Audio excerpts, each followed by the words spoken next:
Subcommittee will come to order. Without objection, the chair is authorized to declare a recess at any time. We want to welcome Administrator Isaacman to our subcommittee. We're pleased to have him here today at a critical and exciting time for NASA.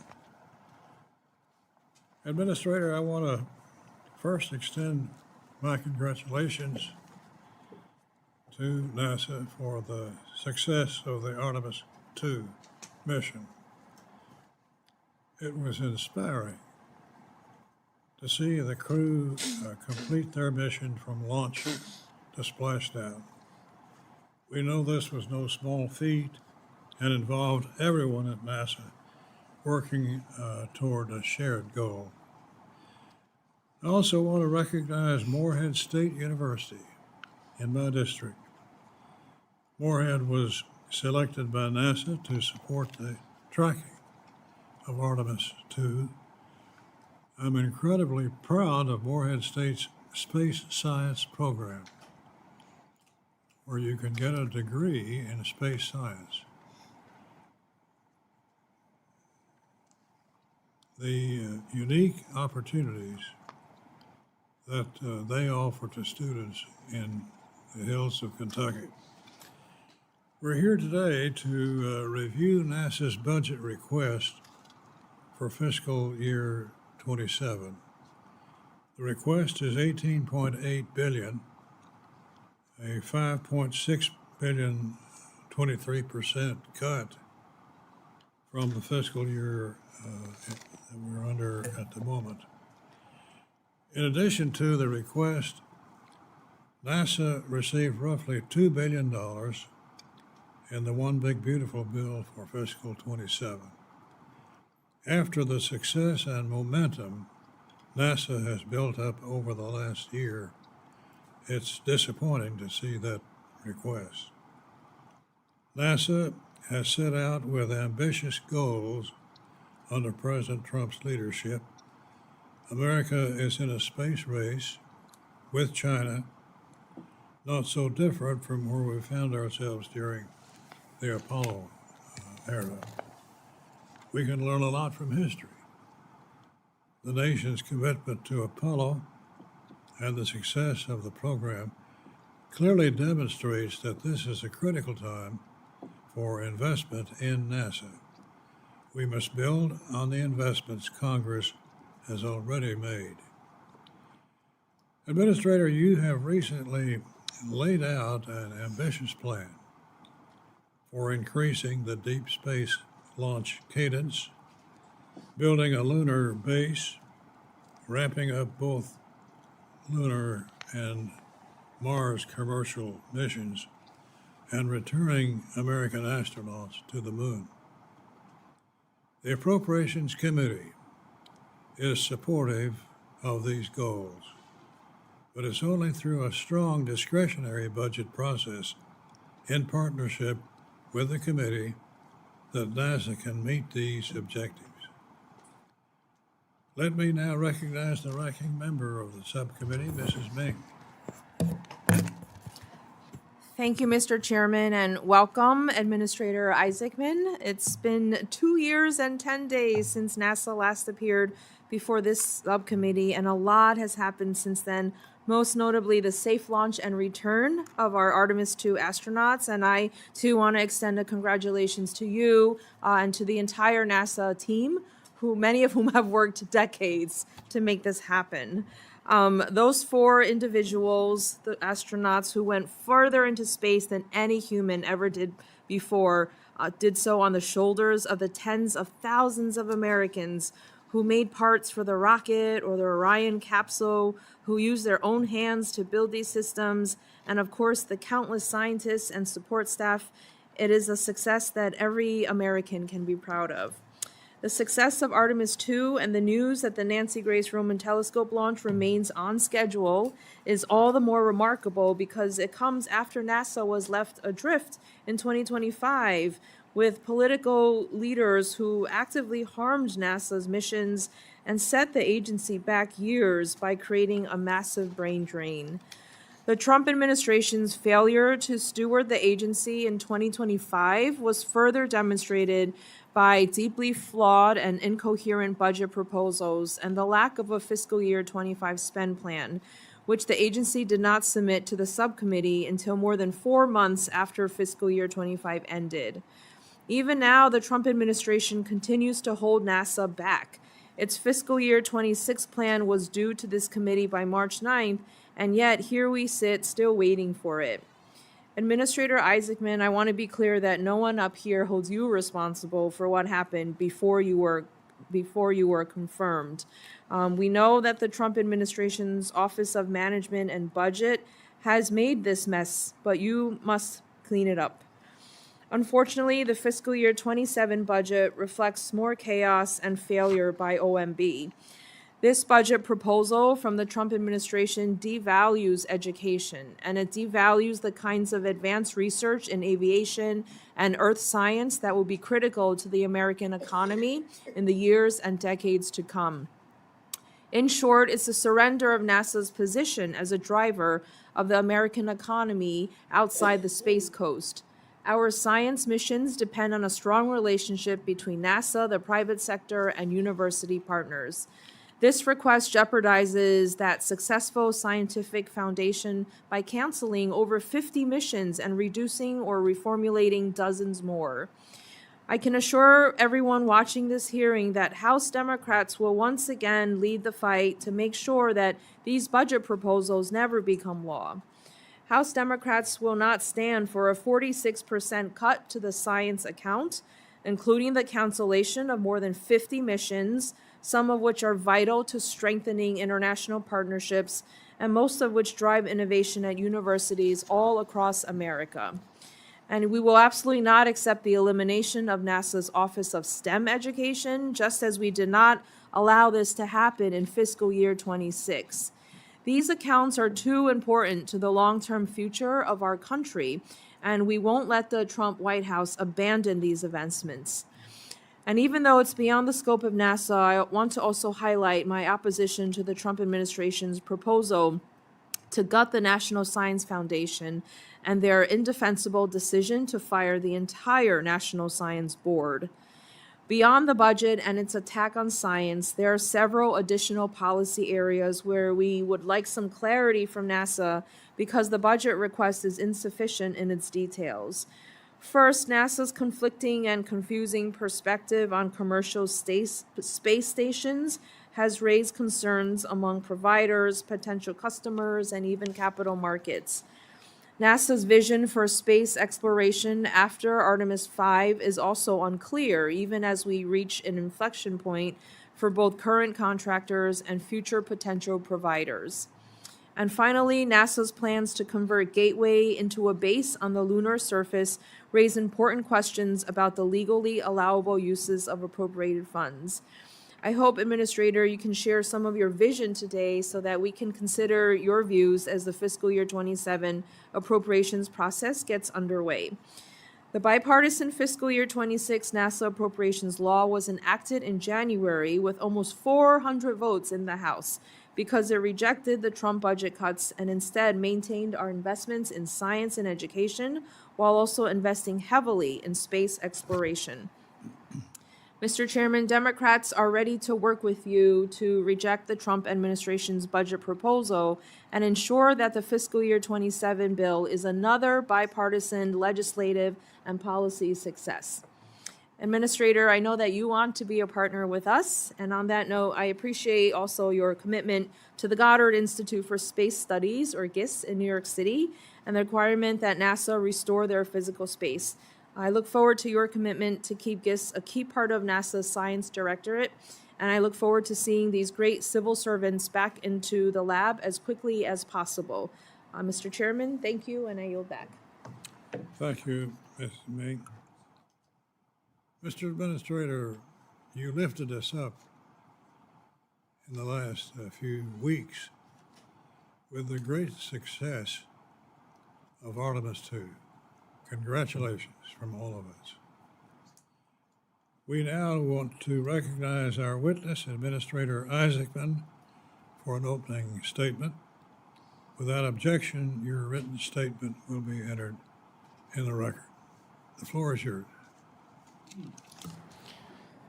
Thank you, Mr. Chairman, Chairman Rogers, Ranking Member Meng, and members of the subcommittee. I am honored to be in attendance before you today to provide an update on the National Aeronautics and Space Administration and present the President's fiscal year 2027 budget request. I'm grateful to President Trump for the foresight to create the Artemis program during his first term, for the mandate established in the National Space Policy, and for the resources that Congress made available through the FY 2026 appropriations and, of course, the Working Family Tax Cut Act. Without that support, we would not be in a position to undertake the national imperative to return to the moon, to build a moon base, and invest in the next giant leap capabilities like nuclear power and propulsion, ignite the space economy, and launch additional great missions of science and discovery. I also want to congratulate as well the entire NASA workforce, our contractors, our commercial and international partners, and of course, the Artemis II astronauts, Reed, Victor, Christina, and Jeremy, who brought the world together. They showed us the moon again and showed humanity Earth again. They did an outstanding job. And to the member of this committee and people all over the world, I just want to say, at NASA, this is just the beginning. I will state simply that under the President's budget request, NASA does have the resources to deliver world-changing outcomes. First, we will return NASA astronauts to the moon. We have reworked the Artemis program into an achievable plan by standardizing SLS, pulling in production, increasing launch cadence, and adding a mission in 2027 to buy down risk. We are rebuilding NASA workforce core competencies, taking an active role, and ensuring accountability across the entire supply chain. We will deliver the outcomes the world has been patiently waiting for, and we will ensure the agency and industry is prepared to support repeatable, affordable missions to the moon for decades into the future. Second, we are returning the lunar surface to stay this time, to build a moon base. The FY26 appropriations and the Working Family Tax Cut Act already provide the resources to take a phased approach with dozens of missions to learn and inform the next. We will experiment with mobility, power, surface and orbital comms, resource manufacturing, and habitability. Eventually, the base will be nuclear powered and will help us master the skills necessary to someday, in the not too distant future, undertake a crewed mission to Mars. We will, of course, bring the world along with us with orbital observation satellites as the American people, and really people all over the world, can watch in real time on the Moonbase website. On that note, we are still investing in the next giant leap capabilities. After more than $20 billion and decades of failed programs, NASA will finally, after more than a half century, launch a nuclear reactor in space and get America underway on nuclear power and propulsion. Now, I did not ask for $1 more than what was already appropriated because we owe it to the taxpayers to demonstrate the practical application of this nuclear capability. We will launch SR-1 Freedom in 2028, the first nuclear-powered interplanetary spacecraft to deliver the Skyfall payload to Mars and usher in a new nuclear era in space, one that will power bases on the moon and Mars and help us explore the outer solar system. We will also do everything we can to usher in a new space economy. We have already expanded private astronaut missions to the space station and created more monetization opportunities for crew and cargo. We are prioritizing high commercial potential science in low Earth orbit and sending a strong demand signal for rovers, landers, modules, and habitats. While we cannot force an orbital or lunar economy into existence, we will do everything we can to ignite one so that by 2030 we can begin the transition from the International Space Station to one or more commercial space stations. The President's budget also supports the kind of exciting research and science mission that no other agency in the world can undertake. We are not accepting any gaps in Earth science or space weather. We are flying X-planes like X-59, doing important research in aerospace materials, ATC modernization, and launching flagship missions like the Nancy Grace Roman Space Telescope to help us unlock the secrets of the universe, and the nuclear-powered octocopter, Dragonfly, to explore Saturn's moon of Titan, and Neo-Surveyor for planetary defense. Finally, inspiration is inherent in everything we do at NASA and every dollar Congress makes available to the agency. The Artemis II mission proved that as the world paused to take notice of those 4 brave astronauts. I would say it's missions like this, astronauts flying around the moon or landing on the moon, X-planes flying again, and imagery returned from our telescopes and rovers that truly inspire the next generation. And through our internship and grant programs, we help take them that next step so they too can grow up and contribute to the greatest adventure in human history. I would refer to you in my written testimony for examples where NASA has not always been the best steward of taxpayer dollars. Every canceled program, every cost overrun, and every scheduled delay comes at the expense of great science and discovery. I have no doubt there will come a day when NASA can and should do more with more. And I hope I'm still in this position to advocate for it.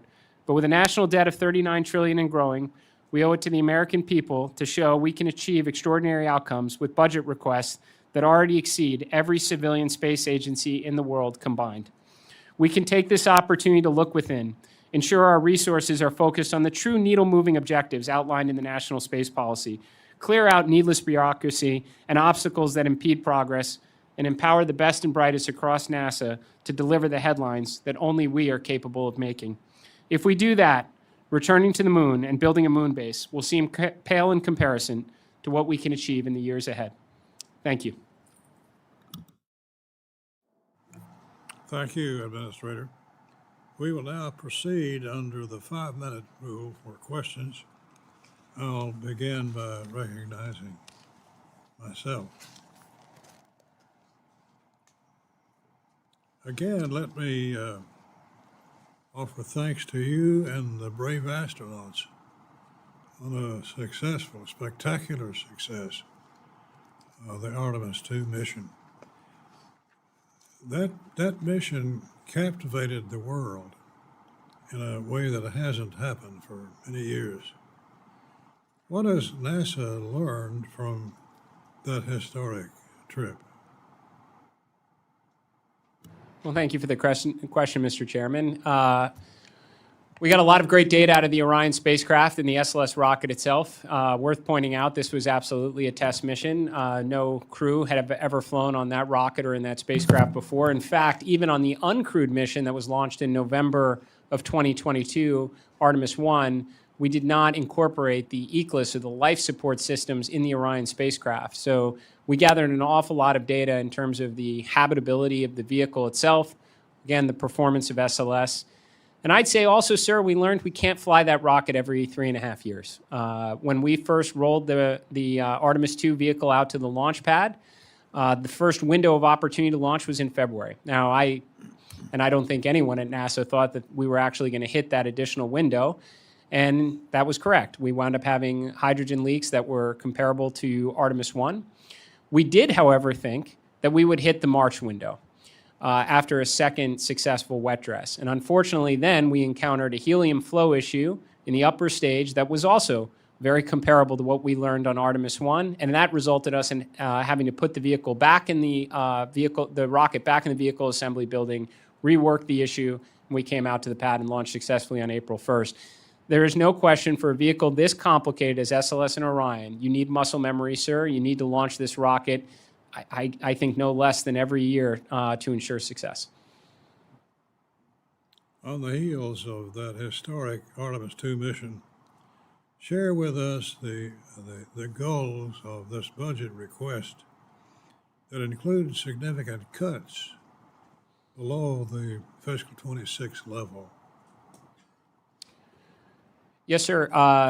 As I mentioned in my remarks, I believe our ability to achieve President Trump's national space policy of returning American astronauts to the surface of the moon to pick up where Apollo 17 left off, build an enduring presence to realize its scientific, economic potential, is adequately addressed between the FY26 appropriations, the significant investment that Congress made through the Working Family Tax Cut Act, and the President's FY27 budget request. This gives us the resources to accelerate SLS production, pull it forward to the left, add a mission in 2027, very Apollo 9-esque, to buy down risk through the integrated test of the lander and the spacecraft in Earth orbit, and launch in 2028 for our landing attempt, protect for a second potential landing, so maybe 2 at-bats in 2028, to rebuild core competencies inside NASA so we can turn those rocket pads very quickly, and of course to build the infrastructure on the moon itself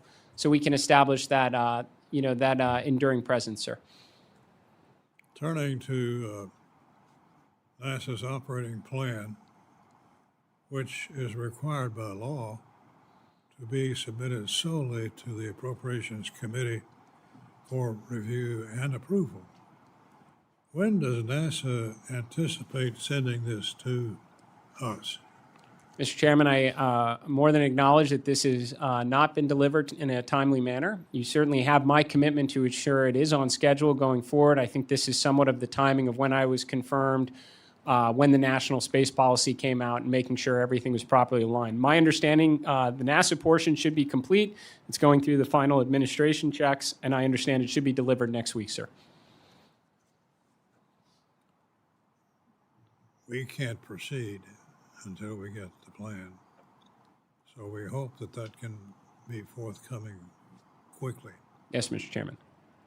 We're in a new space race, this time China. Given the national security imperatives, it's crucial that American astronauts are the first to land on the moon. How confident are you that American astronauts will be the first to return to the moon if the proposed budget levels should be enacted? Mr. Chairman, I am confident that we have an achievable plan now to return to the moon and build the enduring infrastructure under the President's budget request for FY27. I would say that we are incredibly advantaged in terms of the ability to construct a moon base very, very quickly. And now by adding an additional mission in 2027 and rebuilding core competencies so NASA can drive outcomes, play an active role in ensuring our supply chain delivers what's necessary to achieve this mission versus perhaps a bit more passive in prior years, I do think we have the means now to ensure NASA returns to the moon before our arrival and, again, establish that enduring presence. I want to also ask about the new goals that you have set for NASA. These goals include increasing launch cadence, building a moon base, and rebuilding the NASA workforce. How are these investments reflected in the budget proposal? It's a great question, Mr. Chairman. Again, I would point you to a combination of the FY26 appropriations and the $10 billion plus up from the Working Family Tax Credit Act. I mean, that's a historic investment and targeted very specifically at exploration. So we would not be able to increase launch cadence or construct the moon base if it weren't for those additional investments in addition to the FY27 budget request. Thank you. Thank you, Mr. Chairman. Ms. Bing? Administrator, on February 21st, the Science Mission Directorate received its fiscal year 26 apportionment, but then was directed by OMB to pause work on 10 science missions pending NASA's submission of a spending plan to OMB. Congress intentionally set the funding levels for 5 of these missions in law in the fiscal year 26 CJS Appropriations Act. I understand that this spend plan was submitted to OMB and that it has been approved. Can you tell us what day, when that spend plan was approved, and will you confirm that funds for each of these missions are currently available for obligation? Yes, Congresswoman. So just to make sure I clarify, with spend plan, are you referring to FY25 or 26? 26. Yeah, I'm sorry. So to be clear, every one of the programs that was in question has been apportioned and is being funded in line with the appropriations intent. My understanding when that was flagged, and I did some research internally, it was kind of standard process where OMB had requested what those formulation plans look like in concert with the apportionment, and that this was historic practice for some time now. But no funds have been withheld to any of those 10 programs. Okay, I appreciate that. Was an additional bureaucratic roadblock that, wasted time and resources for missions that are working towards very specific launch dates, as you know. It's further disheartening to see that each of these missions is again proposed to be canceled in this year's budget request, despite obvious bipartisan support from this Congress. Can you assure the subcommittee that there have been no delays in the mission development as a consequence of OMB's unnecessary roadblocks? Yeah, and Congresswoman, I can't comment on, the validity of the roadblocks. My understanding is it was normal practice for OMB to ask for what the project plans were with respect to those 10 science missions. I will tell you, no funds have been withheld. Every science initiative under the FY26 appropriations is still active right now. Great. Yeah, these are laws agreed to in this bipartisan Congress, and OMB should not be standard practice for OMB to get in the way of enacted law. I do want to talk about, in my home state of New York, we have many excellent universities, both public and private, that are helping to keep New York and the U.S. remain in the lead in technological advancement, even while global competition is getting more intense. NASA's Science Directorate is the key to successful university partnerships. When NASA's funding an Earth science mission built by an American company or by NASA itself and led by a principal investigator at, for example, NYU or Cornell, and generating data that can be used to help farmers anticipate long-term weather trends or help communities safeguard property from fires or floods, that's a huge investment in America's economic and scientific leadership. And I appreciate your prior public statements about the need for more flagship missions, not only in earth science, but other parts of the Science Directorate as well. And I think you'll have the subcommittee's strong support here. However, it's important that the divisions within the Directorate maintain a balanced portfolio of missions from both smaller and completed missions. These mission classes allow researchers from across the country, especially students and early career researchers, to engage in mission formulation and execution, which is critical for training our next generation of NASA investigators. Can I ask, how does the proposed budget ensure such a balanced portfolio is maintained?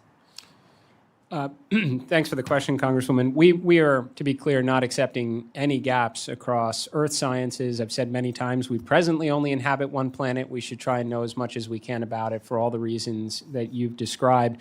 I think what we are trying to do is acknowledge at some point industry around us is changing and moving very, very quickly. And just as 10, 15 years ago, we did not have reusable rockets that could come back and land on ships, which has been a game changer in terms of our ability to undertake more science or build an orbital economy. You have multiple tech companies now printing off satellites at great speed that give us the opportunity to do certain missions that are just naturally, in terms of balance, easier if we're in Earth orbit for Earth observation or space weather, so we can undertake that science at lower cost and free up resources for what we know is very expensive, like missions like Nancy Grace Roman Telescope or Dragonfly or Habitable Worlds Observatory. So for sure, we want to be balanced across all the portfolios, though some may naturally just be more affordable in the years ahead. Yeah, thank you. And I'm sorry to go past my time. I just want to finish by, forgive me, extra 30 seconds. NASA provided over $350 million Earth science research in fiscal year 25.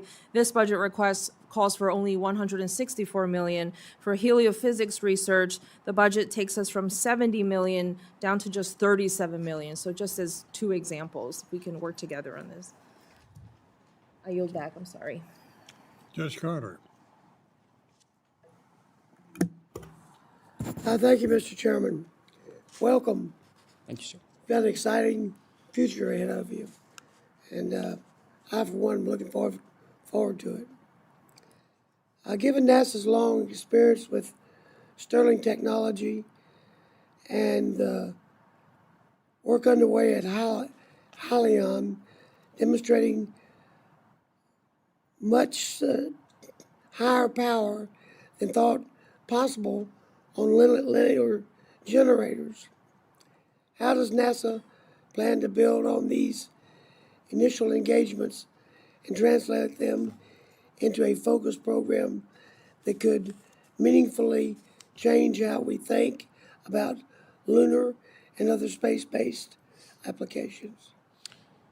Thank you. And Congressman, just to clarify, I heard Sterling power conversion. Is this with respect to nuclear power and propulsion in space? Mm-hmm. So a subject I'm extremely excited in, sir.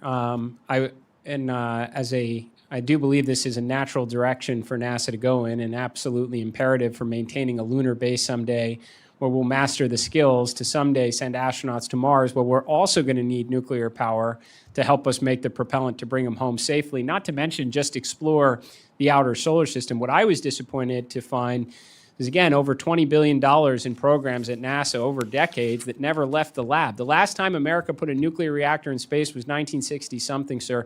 So what we're going to do is actually get underway with nuclear power and propulsion. We're going to cobble together a lot of hardware that's been sitting in the lab someday, repurpose other hardware from other programs, certainly work with industry, whether it's Stirling power conversion or Brayton cycle. We're going to work alongside industry to help bring this capability to reality in space by 2028, prove that it works, show the world, and that's something I'd love to come back and talk on in years ahead about how that program should be expanded, because simply put, once we get past Jupiter, we can no longer really rely on the sun if we want to do some really exquisite studies in the outer solar system, and I think nuclear power and propulsion is going to be a big part of that future, sir. Wow, very interesting.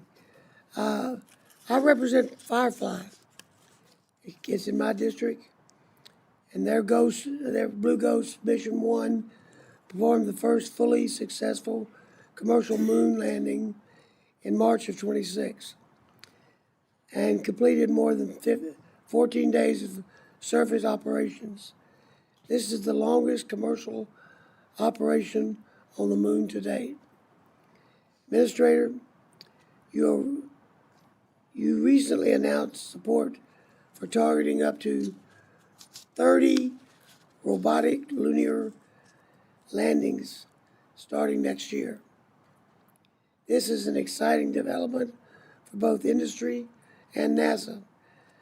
How would you block by the robot lunar landers from companies like Firefly that have successfully landed on the moon to help drive the schedule and cost efficiencies?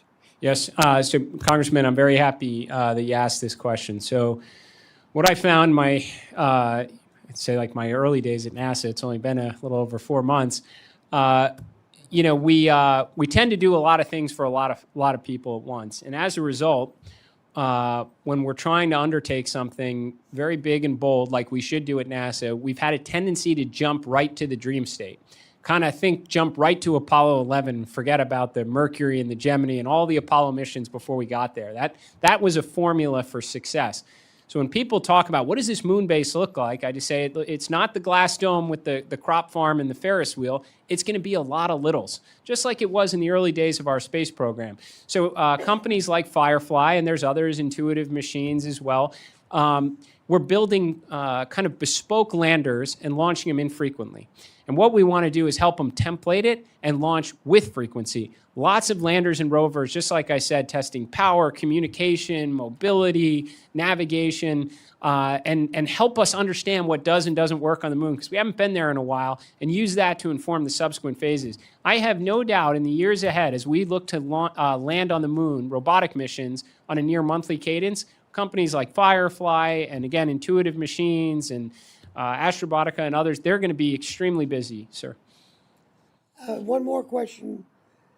I read somewhere in this material that the Chinese are trying to claim the South Pole. If I understand it, that is a location we have seen that we think there could be water. Yes, sir. We can't let those people do that. No, sir. So there's no question. We are absolutely in a space race right now. You think of the moon, the surface area is about the size of Africa. Where we want to be and where the Chinese want to be, that's like a little bigger than the size of Washington, D.C. It has water ice there, which we're going to want to interact with and, again, master the skills to make propellant there on the moon when we're days away from home instead of when we're 9 months away on Mars and we're going to have to do the same thing. So it's the perfect proving ground for us. The downside is we have a competitor. That's a good thing because it'll motivate us to put our resources where they need to be and focus. We just don't want to lose, sir. And when we build what we're building on the moon, can we build it at that location? That's where we're going to be, sir. You can count on it. Good deal. Gentleman yield. Thank you, Mr. Chairman. Ms. Dean. Thank you, Chairman Rogers, Ranking Member Meng, and thank you, Administrator Isaacman, for your testimony today. I have to say I join everybody in this room, regardless of anybody's politics. I join you in congratulating NASA and their partners for the spirit-lifting Artemis II mission. It's something this country beams about, and it's so important that we continue it. So please take that back to all of your partners. I want to follow up a little bit on something that some of my colleagues, you said to some of my colleagues in the House Science Committee last week. When you were asked about a staff report detailing NASA's illegal implementation of the FY26 President's budget request, NASA's decision to defund programs based on the President's budget request before Congress passed its FY26 funding bill, you responded that it is a longstanding norm at NASA to adjust prioritization of resources based on the lowest of the House, Senate, or presidential budget request. Is that happening? I'm building on what Congresswoman Meng, ranking member, said. Is that happening in response to the FY27 budget? Congresswoman, no, that is not happening. And to maybe expand upon what I said, what the associate administrators for each mission directorate do in the face of a continuing resolution is start adjusting prioritization, again, based on the lowest of the marks. Aeronautics specifically adjusted prioritization based on the lowest of the House marks, which I believe was approximately $200 million less than where the appropriations came in at. And they made the determination that this was not one of the highest priority development initiatives. This is respect to the powertrain drive, ma'am.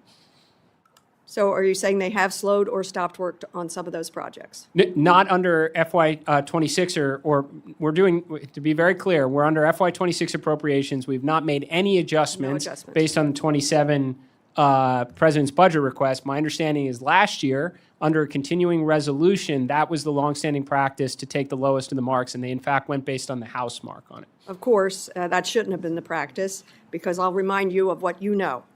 Congress, under Article 1, Section 8, has the power of the purse, and it is your role to implement the FY26 as approved by Congress.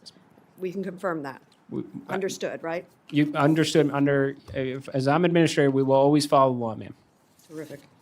I wanted to hold up one of these posters just to continue to celebrate. Turning to science, the core of NASA's mission, just magnificent what came back to us. NASA science is providing the scientific foundation for Artemis. The landing site for Artemis 4 will be chosen using data from the Lunar Reconnaissance Orbiter.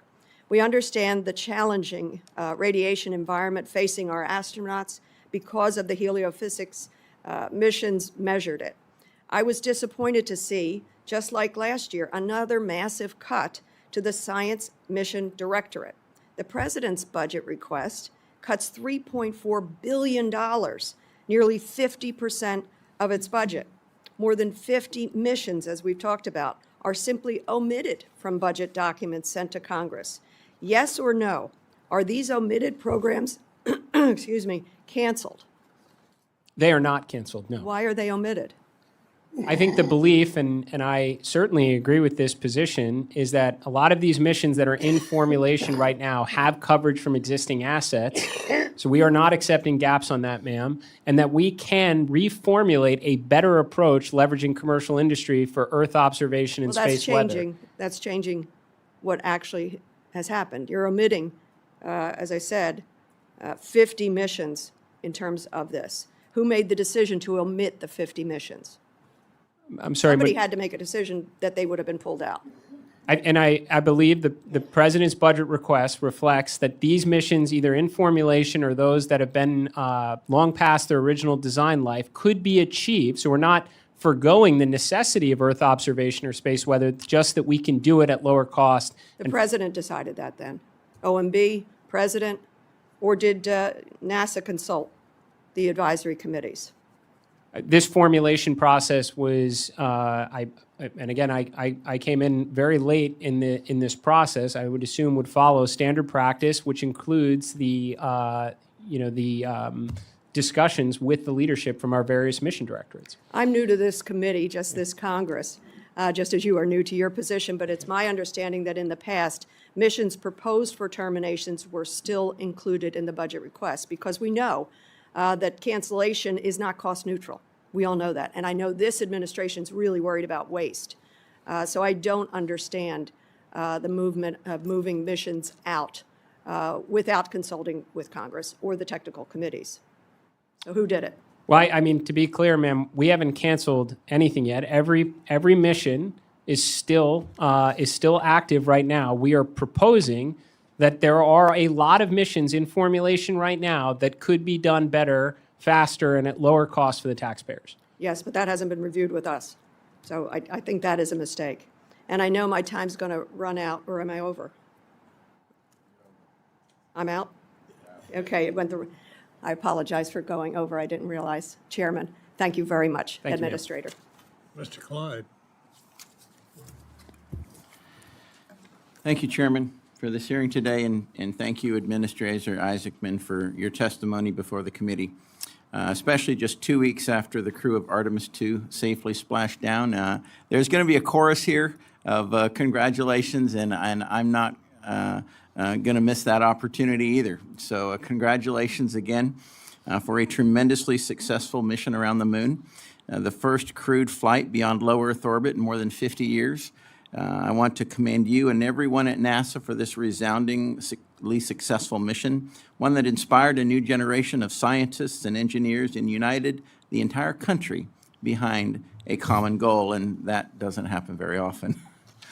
I want to thank President Trump also for issuing Executive Order number 14369, titled Ensuring American Space Superiority, which sets America's space policy to extend the reach of human discovery, secure the nation's economic and security interests, unleash commercial development, and lay the foundation for a new space age. And I also want to commend you on the budget that you are presenting today. The FY27 NASA budget proposes a reduction of more than $5.5 billion from FY26, refocusing NASA's mission on space exploration and terminating the lower priority programs within the Science Mission Directorate. Administrator Isaacman, can you tell me how this budget prioritizes NASA's most important missions, reduces redundancies, and ensures that critical programs remain on time and on budget, all while saving taxpayers an amazing more than $5 billion? Thank you. Thank you for the question, Congressman. I also thank all the members for the acknowledgement of Artemis II. I was very fortunate to be there at that time. That all belongs to the workforce, the contractors, all the partners who've come together, and it is just the beginning, as I mentioned. So I do think it's important when we talk about achieving the national space policy to look at it in concert with the Working Family Tax Cut Act. That was a $10 billion historic investment in NASA, not to mention the FY26 appropriations. Thank you very much. Along with the FY27 budget request, is giving us the resources to do the national imperative. We're standardizing the SLS launch architecture. We're increasing cadence. We are taking an active role. I can't emphasize this enough. We will not sit on our hands and just wait for the vendors to deliver the hardware. That's not what they did in the 1960s. It's not what we're doing now. We're embedding NASA subject matter experts across the supply chain to drive outcomes, not excuses anymore, to get the hardware we need to launch this moon rocket with cadence.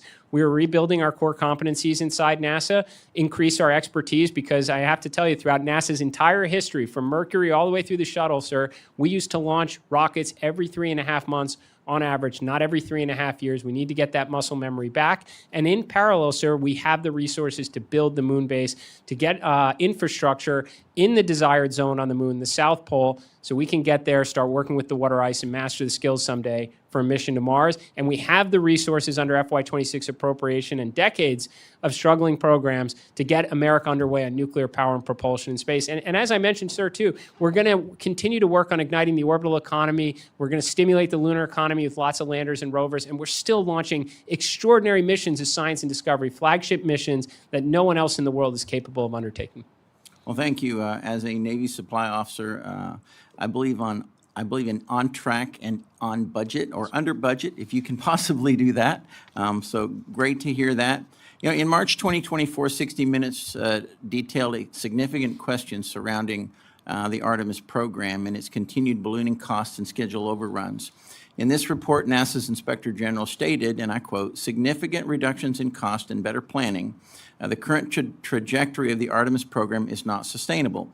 In response, NASA's Associate Administrator in charge of the Artemis program said that NASA disagreed with the Inspector General's characterization of the current situation and stated that NASA has taken a, quote, "affordable path" for the Artemis missions. So my question to you is, do you agree with the Inspector General's characterization that the current Artemis cost trajectory is unsustainable? And if you do, or if you don't, can you elaborate? I think the Inspector General provides is an incredibly valuable tool at NASA, and I value the relationship with them because I think they're exposing parts of the agency that are mismanaged. And the Artemis program is absolutely correct. What we are setting out to achieve there, returning astronauts to the moon, and to use that as an opportunity to set up for subsequent missions to Mars and beyond. But there certainly was mismanagement along the way. I mean, you've got a mobile launcher that we recently we stopped on, and we're standardizing to increase launch cadence. That was becoming a work of art from 300 and some odd million to 1.8 billion.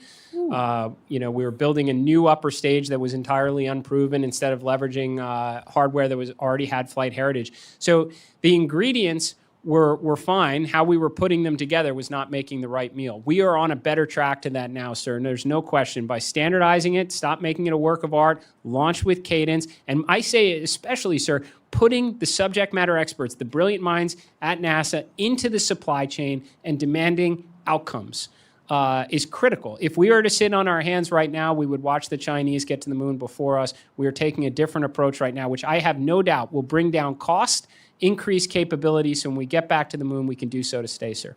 Thank you. Great to see an aggressive approach. And with that, I yield back, Mr. Chairman. Mr. Ivey. Thank you, Mr. Chairman. Mr. Administrator, welcome. And I'm going to join the chorus of congratulations with respect to Artemis. And I appreciate the fact that you recognized the men and women at NASA and in some of the contractors who've done the work there over the years that really brought it to fruition, because it really was pretty extraordinary and a great moment for the United States. I also want to commend you the Nancy Grace Roman telescope announcement. I guess it was a week and a half ago at NASA Goddard, which is in my district. We were all very excited about that too, and look forward to the next steps there. I do want to say, and this is maybe a bit of a theme here, I appreciate the vision and the energy you're bringing to NASA, and especially the approach to try and find ways to reduce costs and move even faster with the mission. I am concerned, though, about the PBR. I don't know that it actually gives you the resources you need to accomplish the mission that you've got, and it's an extremely tall order. And along the lines of what the chairman said, it's especially important given the national security implications that are connected with what's happening with NASA and where we're going to be going in the immediate future. And so I know Ms. Dean asked you questions about the statement at the before the SST committee, and I appreciate your explanation about it. I do want to say that if there are issues with respect to working out the arrangements here with the PBR, I think the PBR is way too low. And I'll say in the last Congress, I appreciate the fact I'm new to the committee as well, but we reached some good agreements here on this committee, the subcommittee and the full committee overall. I think we moved a lot of bills, including this one in particular. The president signed it. And so when we reach those agreements about what the commitments are going to be as far as resource to particular programs, I think it's important the NASA stay on track with the commitments that were arranged and agreed to here. And if you have concerns, I know there's sort of a lot of history with administrations like yours reaching out to the four corners and discussing moving money around potentially. I got to say, and this isn't your fault, but a lot of things you might be hearing about this stem from last year and what OMB did with respect to some money unilaterally, despite what the appropriations bills might have said one way or the other. So there's some sensitivity about that, I think. I also want to just ask about this, the rebuilding the NASA workforce issue, and we had a chance to talk a little bit about this previously, but my concerns there, just like science overall, I think there's been a lot of cuts to a lot of talent and expertise that the administration's made, NASA in particular, NASA Goddard, especially in particular from my perspective. We had DRPs, cut. I think we lost about 1,200 employees at NASA Goddard alone, and then 2,300 all combined when you include contractors there too. But want to make sure that that's in line with the vision that you've got. You've been laying out different approaches to how you might bring people back to NASA. Curious about how you think it might work under the PBR. And as I'm saying right now, if there's a need for additional resources, and I think there will be, let us know how we can help with that. But I did want to get your comments on that front. Yes, sir. And try and hit a couple things there, just for everyone's. I'm here. I'm here for the mission, and I know it's going to take alignment from all involved in order to undertake and achieve the near impossible that we set out to do at NASA. And I will always follow the law, and I'm happy to make my cell phone available to every member of Congress if that's helpful. I don't believe in surprises, and I'm happy to provide. Be careful what you wish for there. But And I am happy to defend, too, if there are circumstances where I think resources are not being applied correctly and coming at the expense of the science that we all care about, I'll be the first to put up my hand and have that conversation. There'll be no mysteries about it because I want you to know. Now, with respect, sir, to the workforce initiative, you think you characterized it correctly before. I do want us to be able to solve for some of the inefficiencies at NASA. We talk about science missions, probably one of the greatest scientific discoveries could be had in human history if we can retrieve samples from Mars. And that was a program that started at $2 billion, went to $4 billion, was on track to go over $10 billion, was canceled actually by the prior administration. I mention this because you'll find there's a history of programs that have gone over budget, behind schedule, and when those dollars are gone, that comes at the expense of the science we all want. And part of that is the workforce initiative, sir. So when this was a surprise for me, and I went around and talked to every center, and I set up an inbox to get thousands of responses back from the workforce to find that over 75% of the NASA workforce is contractors. These are not part-time subject matter experts that help NASA and others. They show up to work every day, sit behind a desk with badges that look the same, and generally are being supplied by 3 or 4 contractors, $4.6 billion a year, and they're not doing it for free, sir. They're doing it because they charge a premium. Their value prop is workforce flexibility. And when I'm trying to figure out how to build rockets faster, launch rockets faster with greater frequency, do the engineering support for those rockets, and then control them on orbit at mission control, those should be core competencies at NASA. So bringing them in-house improves operational efficiency, and it saves money, sir, so I can do more science missions, so I can put more astronauts in space. And then the other part of the workforce initiative is bringing in subject matter experts from industry. NASA's not the only game in town. We got companies that can land rockets on ships. Bring them in for term-based appointments, 1, 2, 3 years, to grow the young talent inside NASA, and vice versa, provide opportunities for them to go to industry and learn as well. And if I could just briefly, Mr. Chairman, to point about young talent, 2,000 internships that NASA offers every year. Apparently, you're bringing in about 1%, Yes, the top 1%. I'd hope you take a look at bringing in more potentially than that. And also, with respect to the number of internships, I think Maryland gets one for the entire state, 35 for Texas, 43 for Alabama, 17 for Ohio, 49 for California. I hope you'll give us an additional look on that front. But thank you so much for what you're doing, and I appreciate the energy that you brought and your availability. Thank you, sir. And I will look into that one. That seems low, sir. Thank you, Mr. Chair. I yield back. Mr. Alford? Thank you. Thank you, Mr. Chairman. Thank you, Administrator, for being here. NASA's work continues, I think, really to inspire the nation. I remember sitting as a kid on my grandparents' sculpted carpet in front of a big Magnavox TV. They told me not to sit that close, but I wanted to reach out and touch Neil Armstrong as he was walking on the moon. NASA is inspiring a new generation of young people, explorers, innovators. I had the honor of standing right behind you as Artemis launched into space a couple of weeks ago. And until you have actually been there, as you know, it's hard to describe that feeling. As we review the FY27 budget request, I'm particularly interested in how NASA plans to balance ambitious exploration goals with a need for disciplined program management and fiscal responsibility for the U.S. taxpayer. I do have a general question I want to start out with, Mr. Administrator, because I represent a very rural district in Missouri, south of Kansas City, over to the Lake of the Ozarks, 24 beautiful counties, a lot of farmers. And when I go out and speak to folks, and yes, I still do town hall stops, they want to know, why are we spending taxpayer money to go back to the moon and on to Mars? So I want my constituents to hear from you directly to help me answer that question. I know the answer to that question, but can you tell the good folks of Missouri's 4th Congressional District why we are doing this?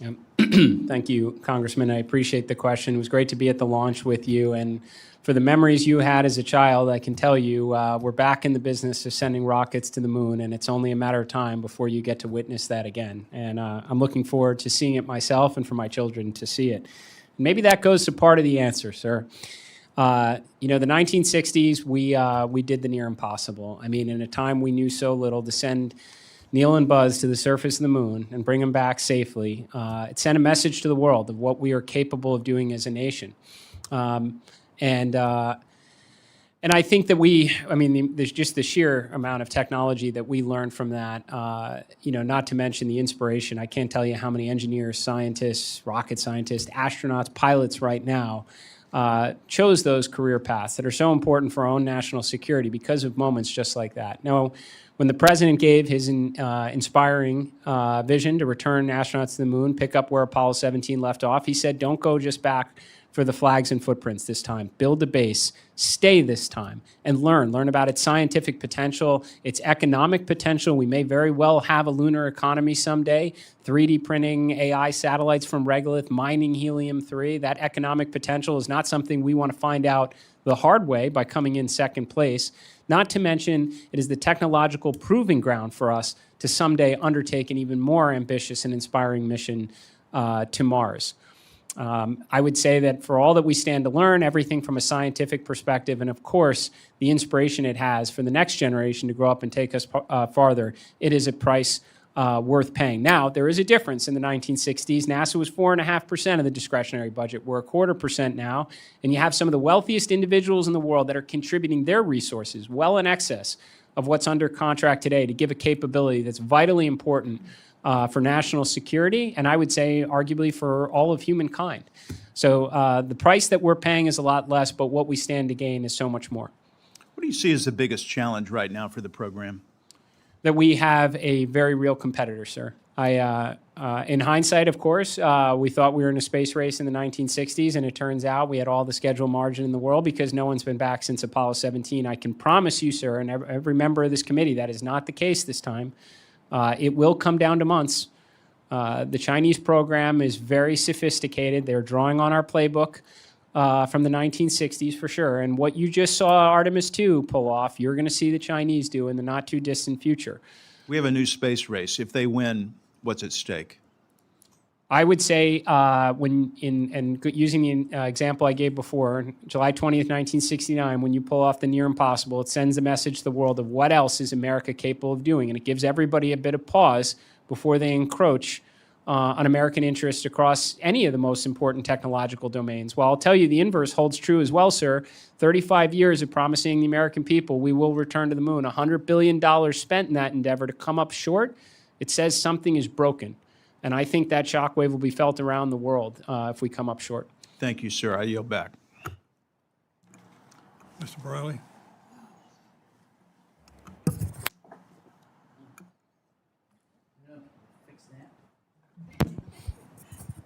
I think we need new microphones, Mr. Chairman, but I appreciate you holding the hearing.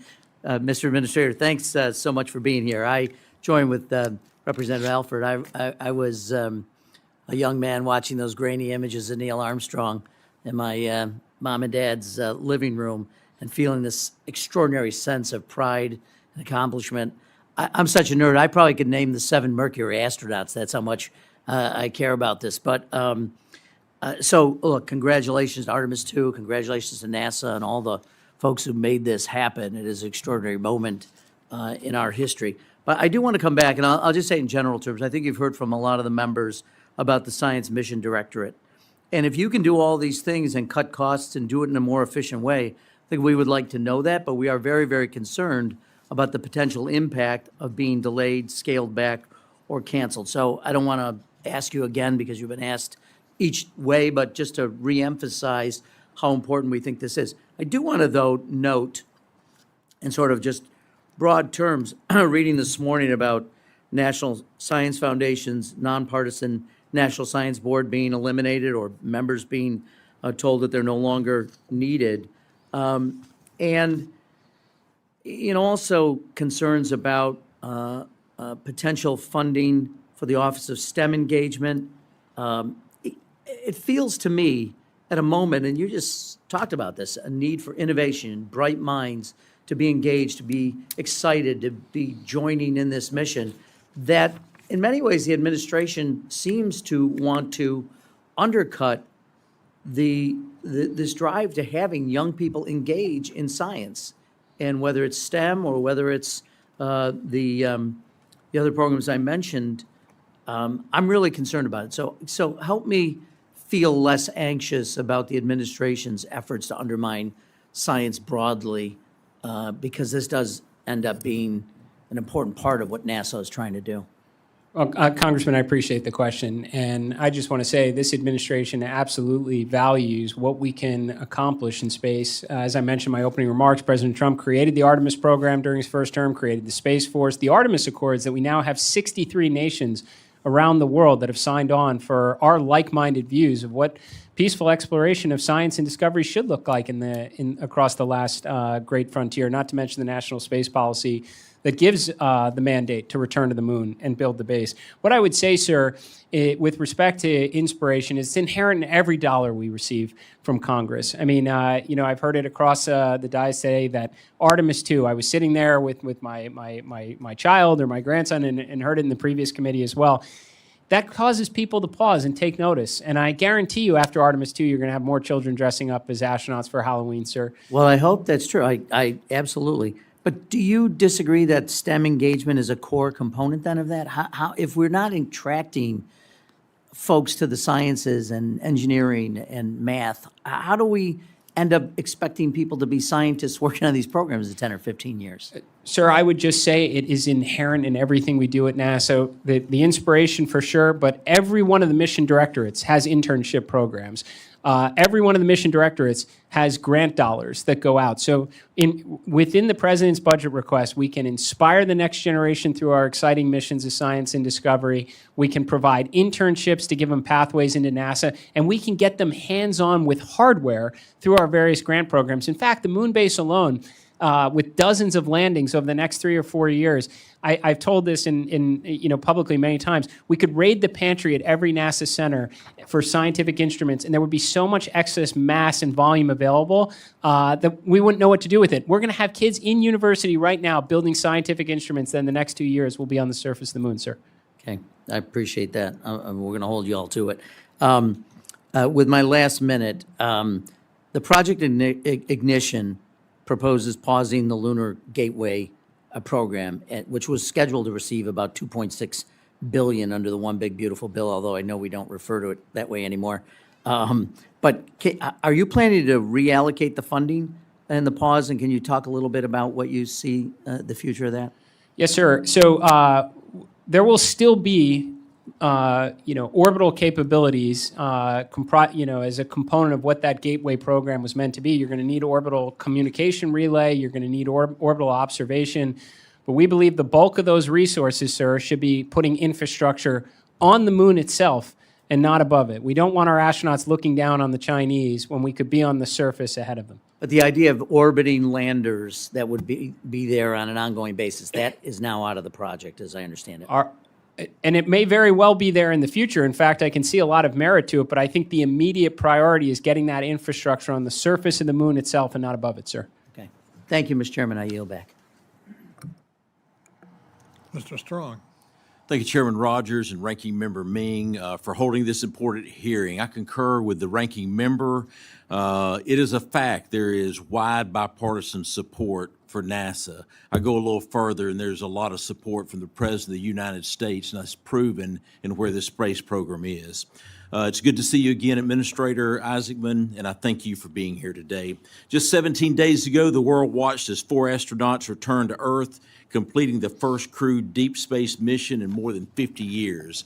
Every American should be proud of this incredible accomplishment. I have the honor of representing Marshall Space Flight Center in Huntsville, Alabama.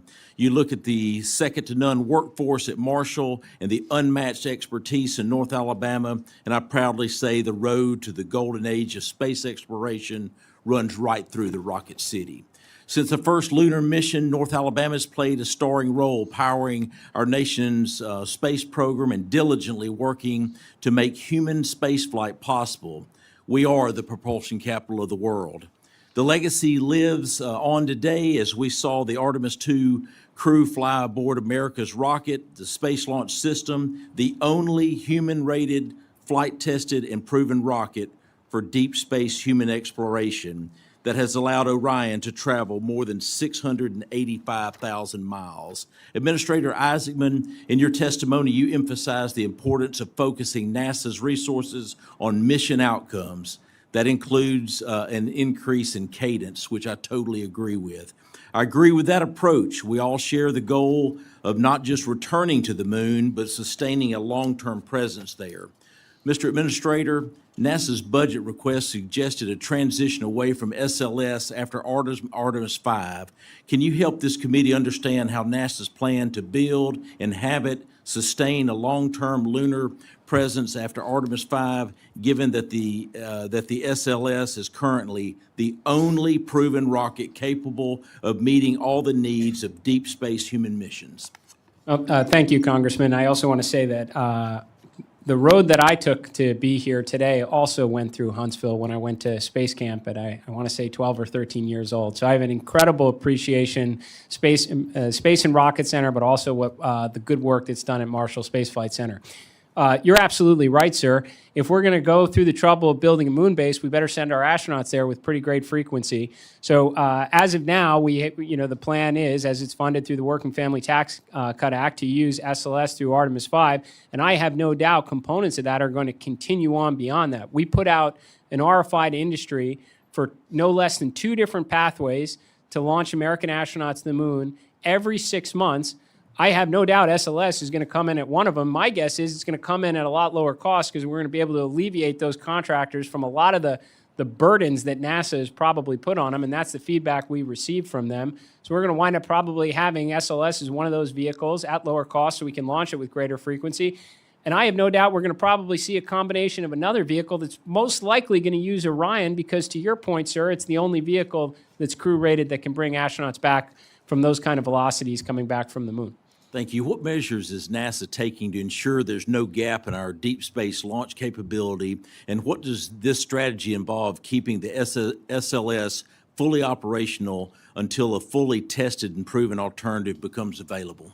I couldn't agree with you more. That's exactly why we put out RFIs now, because we know, one, we have a national space policy that says go to the moon and build a base. So again, if we're going to the moon and we're building a base, we're going to want to send NASA astronauts there, American astronauts there, with great frequency on that. We put an RFI out to industry and said, tell us what we don't know. What are the options that are available so we can go every 6 months instead of every 3 years, which is the cadence we've been on up till now. Now, I haven't seen the responses back, but just from my conversations with industry, I have no doubt you're going to see SLS in there, and you're going to probably see other proposals that make use of components of SLS like the Orion spacecraft. And what they've been telling us is we can do this at lower cost so you can launch with more frequency if NASA just eliminates some of the bureaucracy and the impediments that we put on those vendors. And I have no doubt that's going to be reflected in the price point, sir. Thank you. NASA and Congress has consistently emphasized that the Artemis mission success depends on strong execution, a stable workforce, and maintaining the schedule. We've seen that model work in action. Artemis 1 and 2 were successful thanks to collaboration of small business, contractors, and civil servants who delivered on America's national security and civil space priorities. and they did it safely.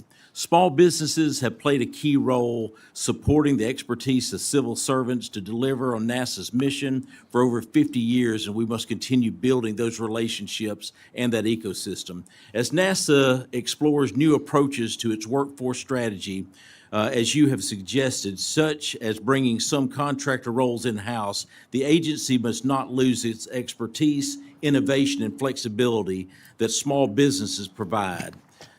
Mr. Administrator, how does NASA plan to balance its workforce strategy between civil servants and contractors, especially as it relates to efforts to bring contractor roles in-house? Yes, sir. And it's a fantastic question. As I mentioned, it was one of the biggest surprises I found when I arrived at NASA. There is no question, sir, going back to the beginning of America's space program, NASA civil servants have relied on a strong, very technical, competent group of contractors, vendors, even international partners to help us undertake and achieve the near impossible. Somehow, though, over the years, sir, and I think this may go back a few decades, there was an impression of these artificial civil servant caps at certain centers. And as a result, we wound up outsourcing. This is not necessarily small businesses, sir, but generally big public companies, a lot of contractors at great expense. So much so that now 75% of the workforce, about $4.6 billion a year, is going to about 3 or 4 companies to supply a workforce to NASA indefinitely. And the only thing American taxpayers are actually paying that premium for, which is about $1.5 billion a year, is workforce flexibility.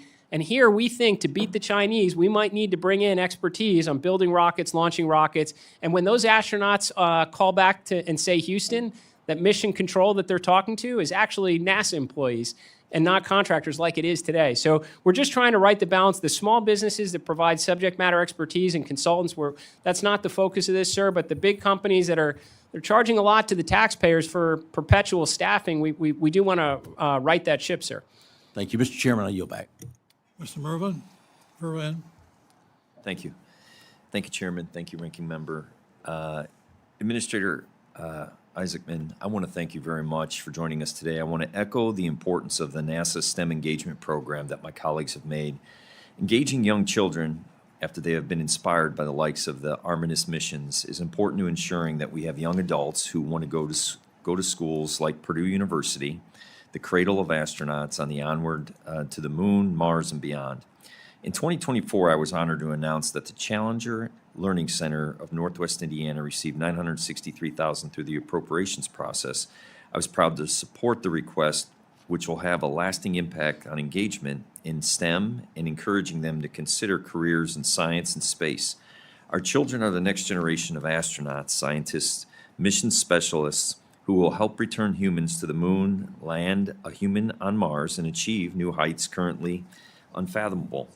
In addition to the Challenger Learning Center, Indiana's Purdue University faculty and laboratories play a major role in developing the science that goes into the NASA missions. The university's research in biology and lunar gravity will contribute to the sustainment of human life at the moon base. My first line of questioning for you today regards NASA's commercial lunar payload service. Does NASA's fiscal year 27 budget request provide sufficient resources to support the accelerated schedule for returning to the moon, specifically the scientific exploration and space technology payload side of CLIPS? And then second, does NASA's view CLIPS and the planned shift to the medium and larger landers as a critical tool for maintaining U.S. leadership in the race to establish permanent lunar presence? Thank you for the question, Congressman. You know, I do talk a lot about America's ability to return to the moon, and putting our astronauts on the surface before our great rival comes down to months, not years. With respect to building the moon base, we have a huge edge here, sir, and it's thanks to programs like CLIPS and LTV and the investments that have been made in prior years that give us the ability now to ramp up that supply chain to get more landers on the moon at a cadence nearly monthly starting in 2027. So we are absolutely relying on the CLIPS program. I would just ask, when you look at the investments being made into it, to look beyond just the FY27 budget request, because to the prior question, we plan to make good use of the resources that we're going into the orbital outpost above the moon and putting that infrastructure on the moon itself. So we're able to make significant investments in the CLIPS program to build the moon base. Virtually the entirety of Phase 1 leverages CLIPS, CLIPS 2.0, and our LTV contract, sir. As the world marveled at the Artemis II slingshot around the moon, NASA leadership released a budget that, by and large, cut program agency-wide, and NASA science taking the largest cuts. As NASA moves to the Ignite its Artemis program and accelerate returns to the moon, other programs that aren't as flashy are being canceled altogether. Small science missions not considered to be the flagships just don't seem to be the priority of NASA and its budget. So to that end, can you explain the agency's cuts to NASA's budget at a strategic level? I really appreciate the question because I would like to explain what our approach here is in this. Again, first, it's no gaps. So we're not giving up any Earth observation or space weather capabilities whatsoever. We're looking at two categories specifically. And I would point out, even under the President's budget request for our Science Mission Directorate, it's greater than every other civil space agency science budget in the world combined. And the approach is legacy missions that are decades beyond its original design life.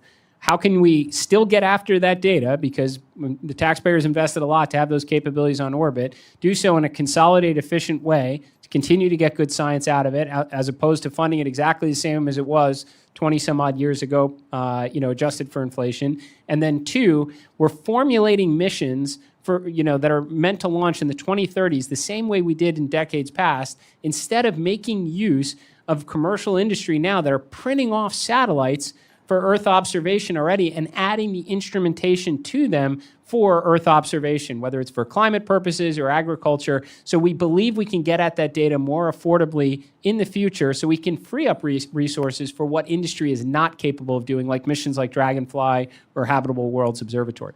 So NASA's Nancy Grace Roman Space Telescope, slated to launch October 26, will serve critical role in the characterization and threat assessment of near-Earth objects, contributing to national and international planetary defense objectives. My question to you is, can you articulate the importance of that for our national, what you can, as how important that is in the space race? Absolutely, sir. And I think just to clarify, so Nancy Grace Roman is called the evolution of Hubble Space Telescope. It's absolutely extraordinary. It's 100 times the field of view of Hubble, 1,000 times the scan rate. That's more pursuing the secrets of the universe. You may be referring to the NEO Surveyor satellite. That's our planetary defense satellite we're looking to launch in 2028. And how important is it? It's everything, sir. I mean, we definitely don't want to go the way of the dinosaurs. And it is basically our planetary defense strategy right now, at least inside the realm that NASA has oversight over, relies heavily on terrestrial telescopes to pick up on things of interest. And what we want is to be able to point NEO Surveyor at it and give us a double click alongside some of our other assets. It also naturally does its own scanning as well. But I think this is an area of great importance, obviously, to the nation and the world, because what doorbell cameras caught a couple weeks ago, if I recall, was in perhaps Illinois. That happens every single day. And fortunately, they're small enough size meteorites that they burn up in the atmosphere. But we know, whether it's a cadence of every century or not, you're going to have bigger objects that are going to enter, and we want to get ahead of that as often as we possibly can. Thank you. Yes, sir. I yield back.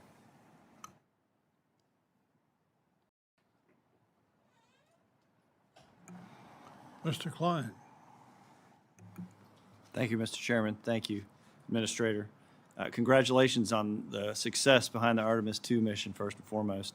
It was a true demonstration behind the power of government and industry working together to achieve a common goal of returning to the moon, space exploration, and human space flight.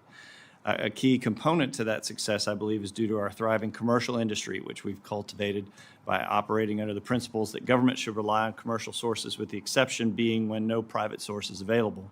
The work is, quote, inherently governmental, quote, legally required or is necessary for national or homeland security interests. My office is hearing that NASA is issuing job opportunity announcements in-house for work that's already contracted privately as part of NASA's new workforce directive. How can these functions be appropriately designated as inherently governmental when it's already being done privately, and why does government need to duplicate this work and grow the federal workforce? So, thank you for the question, Congressman. I point out that what we're talking about here is not industry capabilities in terms of software or hardware. I mean, this is simply put, these are staffing agencies, and they are supplying a workforce to NASA that have worked there for years and will continue to work there indefinitely And as taxpayers, we are paying a premium to have the flexibility right up until we try and exercise it. Then they don't like us exercising that premium, sir. To give you examples, I think there are areas of core competency that are slowing us down. Mission control right now, again, when astronauts say Houston over the radio, maybe one person in mission control is actually a NASA employee. The exploration ground systems, those that I need to depend on to build up the rocket and launch with cadence or to beat the Chinese back to the moon, it's entirely outsourced. And they talk to a different set of companies that we outsource the engineering work for that rocket to in another state and don't share schematics, which was a problem we were trying to solve in the weeks leading up to the launch of this rocket. So sir, I'm not trying to take the 45,000 contractors or so and make them all civil servants, but there are certain core competencies. People made decisions in years past to outsource to temp agencies. I think it's honestly, it's wasteful use of taxpayer resources, and it's coming at the expense of us being able to beat the Chinese back to the moon. Well, when you say wasting taxpayer resources, is NASA terminating contracts for convenience and allowing them to expire, or running parallel federal and contractor work streams? And if so, who bears the termination costs? So the way I would answer that, sir, is I am not picking the contracts that we are going after, nor am I picking the personnel. The general guidance I said is to the bright minds at NASA. In fact, this is being led by the former Stennis director from Mississippi, and said, what are the core competencies you need to ensure American leadership in space long after I'm gone and this administration change is over? What do you need by center? And there's pilots at each, the best example, mission control. And they're being extremely thoughtful, sir, about the timing of the contracts themselves, which, again, inherently have flexibility built into them. That's the whole reason we're paying, I think, about $1 billion to $1.5 billion a year in premiums is for workforce flexibility. So the contracts inherently do provide that. They just don't like us exercising it, sir. So you don't agree that there are termination costs to those contracts, to ending those contracts? And I honestly couldn't tell you, sir, that we're actually terminating some of them. We might just be exercising the flexibility rights that are within them to add or reduce the workforce and move them to civil servants, sir. All right. I understand you feel the Mars sample return mission, as formulated, originally was rightfully canceled due to exorbitant costs and mismanagement.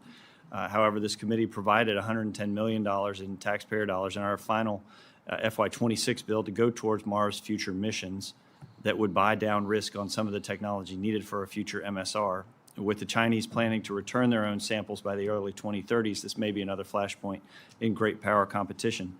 Do you plan to take a look at the industry studies proposed to NASA in 2024 and reformulate a new mission to go and retrieve the Martian samples?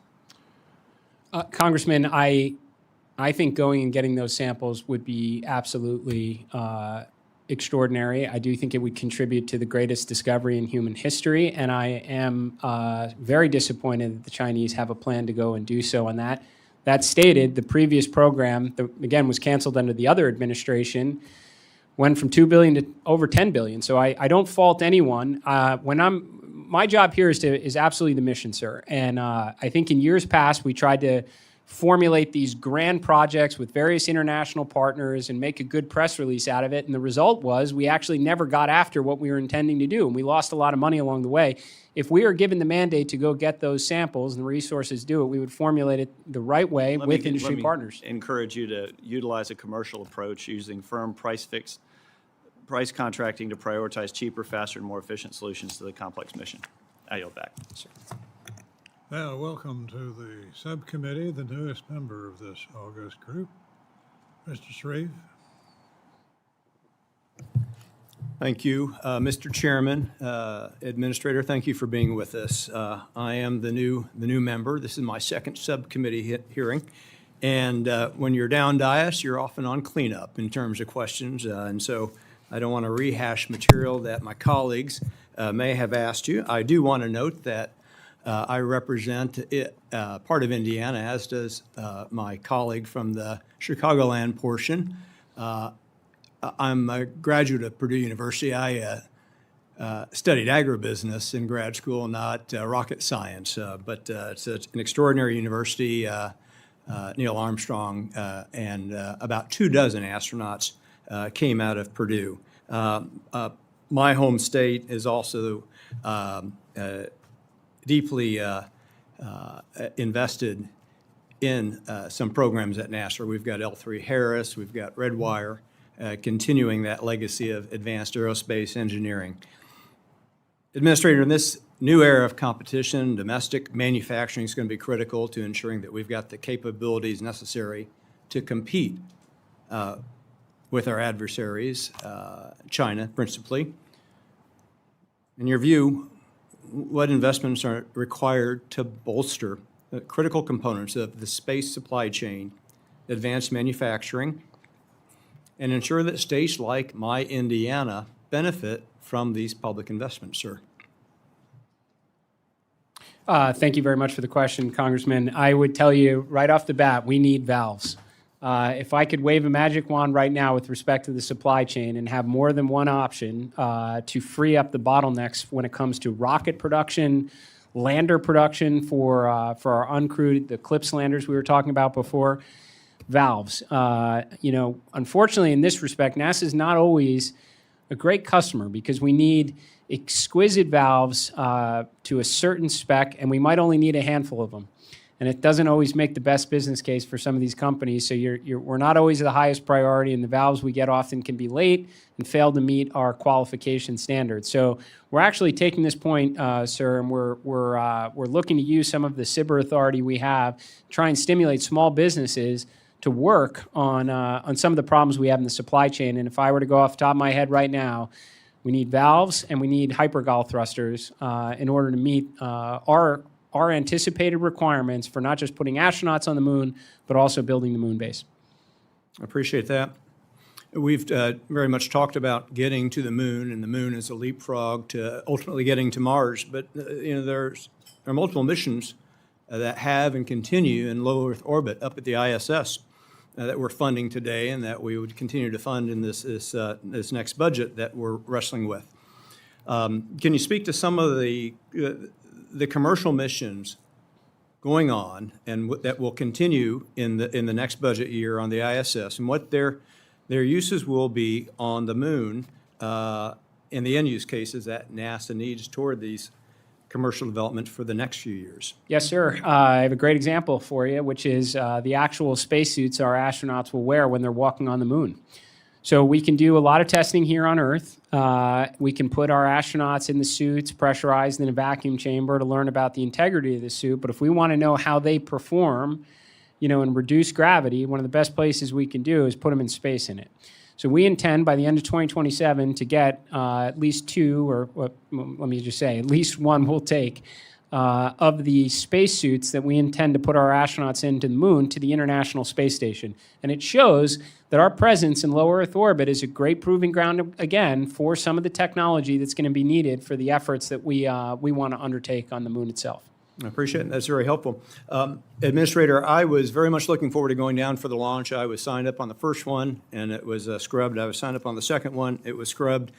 I was speaking at a Lincoln Day dinner on the 1st of April, and so I missed that one. But it speaks to the abundance of caution with which the program operates. And as we compete with China, much as we did with the Russians the last time around, it just seems to me, and I don't know if you'll agree or not, but it seems to me that we will always be challenged to compete with an adversary that may not take the same abundance of caution approach in protecting our astronauts and the human life that puts ourselves at peril as we undertake these missions. And if you agree with that observation, that presence, that premise. Yeah, so Congressman, I agree that I would generally agree that NASA has room to recalibrate our risk posture. That does not mean you take in any way needless risk with the lives of our astronauts, which would be entirely unacceptable. But there is certainly approaches that we can take, and I think many in the community would agree, that probably need to be done. What I would say with respect to the Artemis schedule slips is a product of muscle memory. Last time we launched that rocket was November of 2022, which spent multiple times, going in and out of the assembly building, which made sense because it was the first time it was ever going to fly. But if we want to get into a position where we can increase astronaut safety and make our objective of returning to the moon more achievable, you need to launch that rocket with cadence. It's why we're rebuilding our core competencies, accelerating the production line, making good use of the resource from the Working Family Tax Cut Act, and achieve the President's national space imperative. I appreciate that very much. Mr. Chairman, I yield back. Gentleman yields. That concludes the first round of questions. I don't know the administrator's schedule or availability for a second round of questions. I sense from our members that there is a desire for another round. Is the administrator available for a short break? Mr. Chairman, I'm always here for the tough questions anytime, sir. I'm on your time. Happy to stay. Good, thank you. We will limit the time to 3 minutes. I will yield to myself.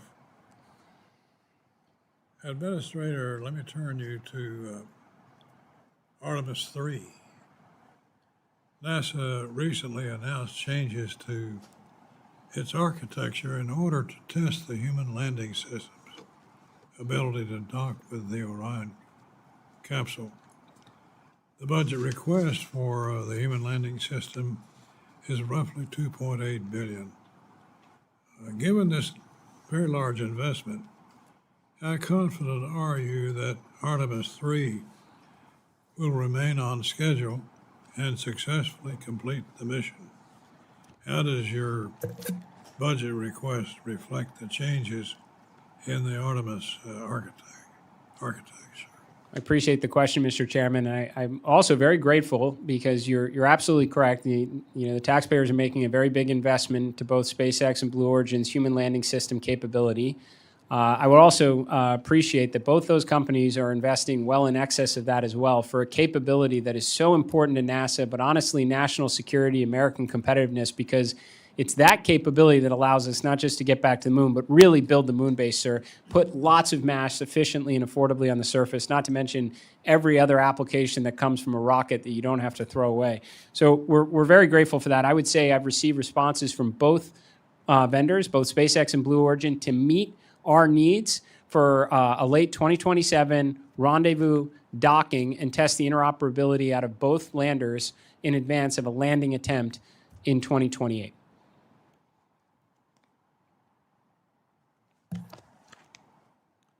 For almost 30 years, the International Space Station has been a means of extending American diplomacy in space. The station is now nearing the end of its life cycle. Could you speak to NASA's plans to ensure that there is no gap in an American presence in low Earth orbit? How does your budget proposal support that goal? Yes, sir. Well, maybe I can separate just what's our plan and then speak to the budget portion of it. So I think maintaining a presence in low Earth orbit is extremely important for the United States and our international partners. There's only 2 space stations that are up there right now, the International Space Station and the Chinese one. I think we'd like to make sure that that always remains balanced, not just for the great collaboration with our international partners, but again, it's a technological proving ground. We're going to test the suits we're going to wear on the moon on the ISS as well. We are trying to be extremely thoughtful in our transition plan, sir, to avoid a gap. As it stands right now, the game plan is for NASA to transition to 1 or more commercial space stations where NASA will be one customer of many, which makes sense from an affordability perspective. Again, if you're traveling from point A to B, you would much rather pay the price of a hotel room than build an entire house to stay there. That gets a little bit if it turns out we are the only one and have to rent every single one of the rooms in the hotel. So we want to make sure that we understand the market demand for a human-in-the-loop space station as well as we possibly can. So we put an RFI out to industry, and we're getting the responses back, and I intend to meet with every one of them the weeks ahead, and we've preserved the original pathway, and we've provided some alternatives. And I want to just ensure whichever one we go down has the highest chance of success. Because to be honest, it's not on industry. NASA is not a good history in the last few decades of understanding the market size or meeting budgets or schedules well. And I don't think we want to get this wrong and find out only the Chinese have a space station. With respect to the budget, sir, We are doing everything we can to stimulate an orbital economy so that prophecy is fulfilled, and we are one customer of many. That's why we added additional private astronaut missions to the space station. We might even buy seats on that because it is directionally correct to get more NASA astronauts in space and work closer with commercial industry. We are giving industry the opportunity to monetize further payload and commercial astronaut seats. So we can't force the economy into existence, but as I mentioned, we'll do everything we can to ignite one, sir. China's space station was launched in 21, making it an attractive option for countries looking to partner and conduct science in space. Will you commit that NASA will not deorbit the International Space Station until an alternative is ready to launch? Mr. Chairman, we have an executive order right now to transition the space station to commercial industry by 2030. I want to do everything I can with the resources and the expertise we have at NASA to ensure that there is a commercial alternative available by that time. I don't want to see a gap in low Earth orbit, sir. Ms. May? Mr. Administrator, I wanted to piggyback on what Mr. Morelli had talked about earlier about the Office of STEM Engagement. It plays such a critical role, as you know, in building a future STEM workforce. In New York, just in fiscal year 2025, the office invested $2.5 million and over 300,000 people participated in its programs. I know that the administration proposes eliminating this office, and if you zero out the office, how does a kid in New York public school get from watching the launch to actually working the mission without that financial bridge that NASA has provided for decades? And how does NASA plan to make up for the loss in potential future workforce talent? Thank you very much for the question, Congresswoman. I want to emphasize, and I understand because it's a department and it's labeled STEM, it's naturally getting a lot of attention on this. I just can't emphasize enough that the functions performed in that department also exist across our mission directorates. So the ability to issue internships is across all of our mission directorates, and grant making is also across all of our mission directorates. I think the idea under the President's budget request is some of this is duplicative. And doesn't acknowledge the inherent nature of every dollar given to us. It moves in the direction of STEM. I just want to make sure that we as a country are building upon the energy and success of missions like Artemis II. We have to have a sustained effort to reach our kids and keep them excited about science and math from elementary school on. So would like to continue working with the committee on that. And then lastly, back to what I talked about a little bit about the proposed budget cuts. We can all agree that these partnerships are essential to ensuring that NASA maintains U.S. space and technological leadership, but concerned that the cuts would force many of those partnerships to end, ending vital cutting-edge, world-changing research and permanently devastating our domestic research pipeline. What specific mechanisms will you put in place to ensure that the vital intellectual capital in New York and across the country isn't lost if these federal partnerships expire?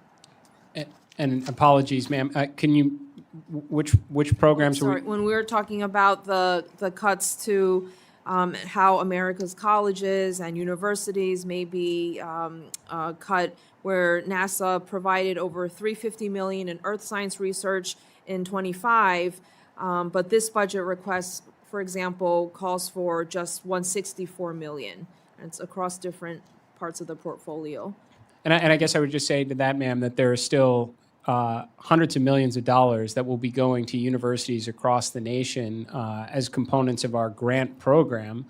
And I would say that it's still greater than every other commercial or civil space agency's budget, whether it's on a science mission directorate level or grant making to local universities combined. All right. Thank you. I yield back. Judge Carter? Thank you, Mr. Chairman. I'm going to go off a little bit. I was a teenager when Sputnik went over.